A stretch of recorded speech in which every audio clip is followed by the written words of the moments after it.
The UN Climate Change Conference 2017 took place from 6th to 17th of November in Bonn, Germany, presided over by the government of Fiji.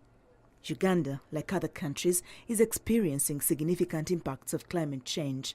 Since 1960, temperatures have risen by 1.3 degrees Celsius, while seasonal rainfall has reduced significantly across the country. Government of Uganda committed to reducing carbon emissions by 22% as one way of mitigating and adapting measures to climate change and transit to a low-carbon climate-resilient economy during the Paris Convention in 2015, where the nationally determined contributions were agreed upon by the different countries. All of us working collectively to reduce the global average temperature rise to below 2 degrees Celsius, and working even further to limit the warming to 1.5 degrees Celsius in the mid-century, which is considered safe by science for survival of we, the human beings, and our lives and our systems. Uganda's commitment is to take action in different sectors of forestry, transport, wetland management and energy. These are to be complemented by additional measures in climate-smart agriculture. The nationally determined contributions also propose reducing vulnerability and addressing adaptation in different priority sectors, including agriculture, water and infrastructure, as well as human settlements, social infrastructure, and health and risk management, particularly in urban areas. To make sure that every plan that we have, every development aspect that we need to take forward also takes due consideration of carbon management. But not only carbon management, on our part we're also talking about promoting resilience or promoting individual livelihood and well-being. Uganda has one of the lowest greenhouse gas emissions per capita in the world, estimated at 1.39 tons of carbon dioxide. This is far below the global average of approximately 7.99 tons of carbon dioxide.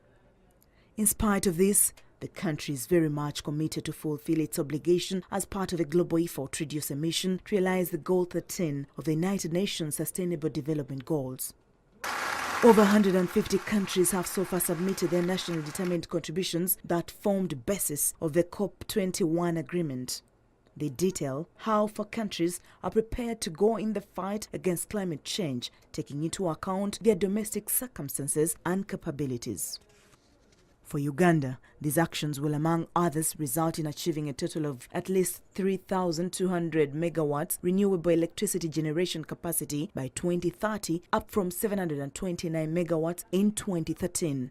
They will also result in reversing deforestation trends and increasing forest cover to 21% by 2030 from approximately 14% in 2013.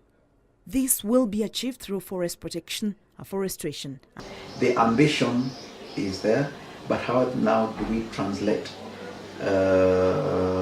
generation of this into real actions? Because we know that we need a lot of energy for us to be able to transform our economy. That is point 1. Unsustainable biomass production measures.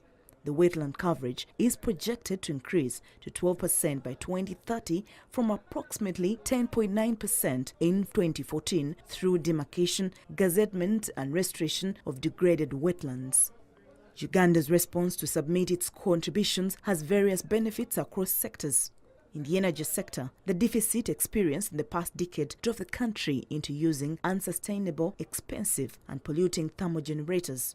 Uganda's nationally determined contributions opens the door to affordable and modern energy as inscribed in Goal 7 of the United Nations Sustainable Development Goals. The government. I'm very confident, I'm very sure that within the next 2 or 3 years, we are likely to receive a significant amount of money to implement some of the commitments under the NDCs and other climate-related frameworks. The only challenge we still have as a country is that most of the money that is coming in, that money is going towards issues of mitigation, issues like electricity generation. That's why you find most of the money going. You are having also some money going into like non-motorized transport, that people are promoting that. I have seen others who are trying to promote electric bicycles or motorcycles. Also, I think the car industry is picking up. Yes, yet the bigger problem is within the small-scale farmers. Is expected to cover 30% of the incremental costs of the activities in the next 15 years, while 70% is expected to come from international sources, although there are still challenges to realize this. 30% seems to be on the lower side because most of the actions and the targets are achievable if each sector and subsector plays a role, but in an interconnected way, so that we leverage on those synergies and we all work as a team.